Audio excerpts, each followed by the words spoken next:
ఆంధ్రప్రదేశ్లోని విశాఖపట్నంలో ఏవైతే డాటా సెంటర్లు వస్తూ ఉన్నాయో వాటికి అత్యధికమైనటువంటి నీటి సరఫరా అవసరం ఉంటుంది.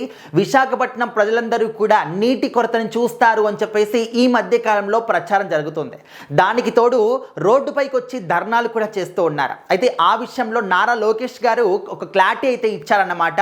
ఎందుకంటే డాటా సెంటర్ ఉన్నప్పుడు ఖచ్చితంగా నీళ్లు మాత్రం చాలా అత్యధికంగా అవసరం ఉంటాయి. సో మరి అదందరికీ కూడా తెలిసిందే.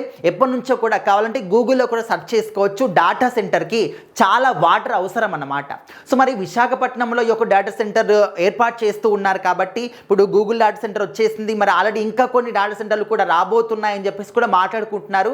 సో మరి వీటన్నిటికి కూడా నీళ్ళు ఎక్కడి నుంచి వస్తాయి అంటే జనాల్ని ఇబ్బంది పెడతారు, విశాఖపట్నం ప్రజలందరూ కూడా నీటి కొరతను చూస్తారు అని చెప్పేసి చాలామంది భావిస్తూ ఉన్నారు. అండ్ ప్రతిపక్షంలో ఉన్న వాళ్ళు మాత్రం దీన్ని ట్రిగర్ చేసి ఇటు కూటమి ప్రభుత్వాన్ని టార్గెట్ చేసి కూడా మాట్లాడుతూ ఉన్నారనమాట.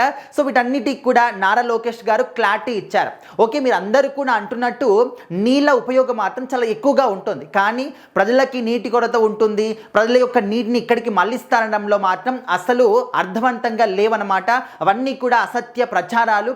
మరి నీళ్ళు ఎక్కడి నుంచి వస్తాయి? మీరే నీళ్ళు అవసరం అంటున్నారు, ప్రజలకేమో నీటి కొరత లేదంటున్నారు, కానీ నీళ్ళు ఇక్కడికి తీసుకొస్తామంటున్నారు. మరి ఇదంతా కూడా ఏ విధంగా సాధ్యం అంటే దానికి నారా లోకేష్ గారు ఏ విధంగా సమాధానం చెప్తూ ఉన్నారంటే ప్రతి ఏటా కూడా గోదావరి నదిలోకి 3000 టీఎంసీల నీళ్లు వృధాగా పోతూ ఉన్నాయి. సో అందులో కొంత భాగాన్ని అంటే గ్రావిటీ ద్వారా పోలవరంలోకి తీసుకొచ్చి అక్కడ నుంచి ప్రత్యేకమైనటువంటి పైప్ లైన్ ద్వారా ఈ డాటా సెంటర్స్కి నీళ్లు తీసుకొస్తాము.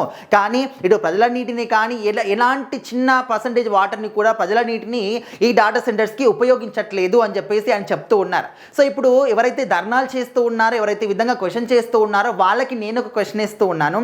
మీకు ఇక్కడ డాటా సెంటర్లు కావాలి, ఐటీ ఉద్యోగాలు కావాలి, కానీ నీళ్ళ గురించి విధంగా ఫైట్ చేస్తారు, కానీ దానికి మీరు ఏ విధంగా సపోర్ట్ చేస్తారు, ఏ విధంగా అవి రావాలంటే ఇంకో ప్రత్యామ్నాయం ఏంటి, అది మాత్రం మీరు చెప్పరు అని చెప్పేసి కూడా ఆయన ప్రశ్నిస్తూ ఉన్నారన్నమాట.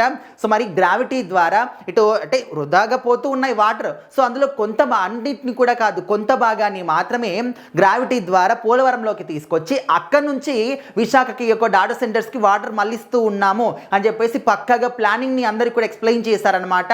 అయినప్పటికీ కూడా కొంతమందికి అర్థం కాని వాళ్ళు మళ్ళీ ప్రశ్నిస్తూనే ఉన్నారు, మళ్ళీ ధర్నాలు చేస్తాం అది ఇది అంటూ ఉన్నారు. కానీ ఎలాంటి ప్లానింగ్ లేకుండా ఏది లేకుండా కూడా వాళ్ళు ఏమి చేయరు. ఇప్పుడు ఒకవేళ వీళ్ళందరూ అంటున్నట్టుగానే విశాఖపట్నంలోని ప్రజల నీటిని ఇక్కడ ఈ యొక్క డాటా సెంటర్స్కి మళ్ళిస్తే మరి అక్కడ ప్రజల్లో ఖచ్చితంగా వ్యతిరేకత వస్తుంది. మరి నెక్స్ట్ వాళ్ళ ప్రభుత్వం రావాలంటే ఏ విధంగా వస్తుంది? వాళ్ళు ఏమో ఓటేస్తారా? సో కనీసం ఈ మాత్రం ఆలోచన లేకుండా వాళ్ళు ఎందుకు చేస్తారు? సో దానికి ఏదో ఒక సొల్యూషన్ ఉంటుంది, దానికి ప్రత్యామ్నాయం వాళ్ళు వెతుకుతారు కాబట్టి సో విధంగా అన్ని పక్కగా ప్లానింగ్ ప్రకారమే చేస్తూ ఉంటారు. ప్లానింగ్ లేకుండా ఏది పడితే ఎట్లా పడితే అట్లా చేస్తే ఇంకా ఎవరు కూడా దాన్ని తీసుకోలేరు. సో ఆ విధంగా నారా లోకేష్ గారు చెప్పిన తర్వాత చాలా మంది కూడా ఈ ప్లానింగ్ గురించి అర్థం చేసుకున్నారు. సో మరి ఆయన చెప్పిన తర్వాత కూడా అర్థం చేసుకొని వాళ్ళకి ఇంకా ఏమి కూడా చేయలేము.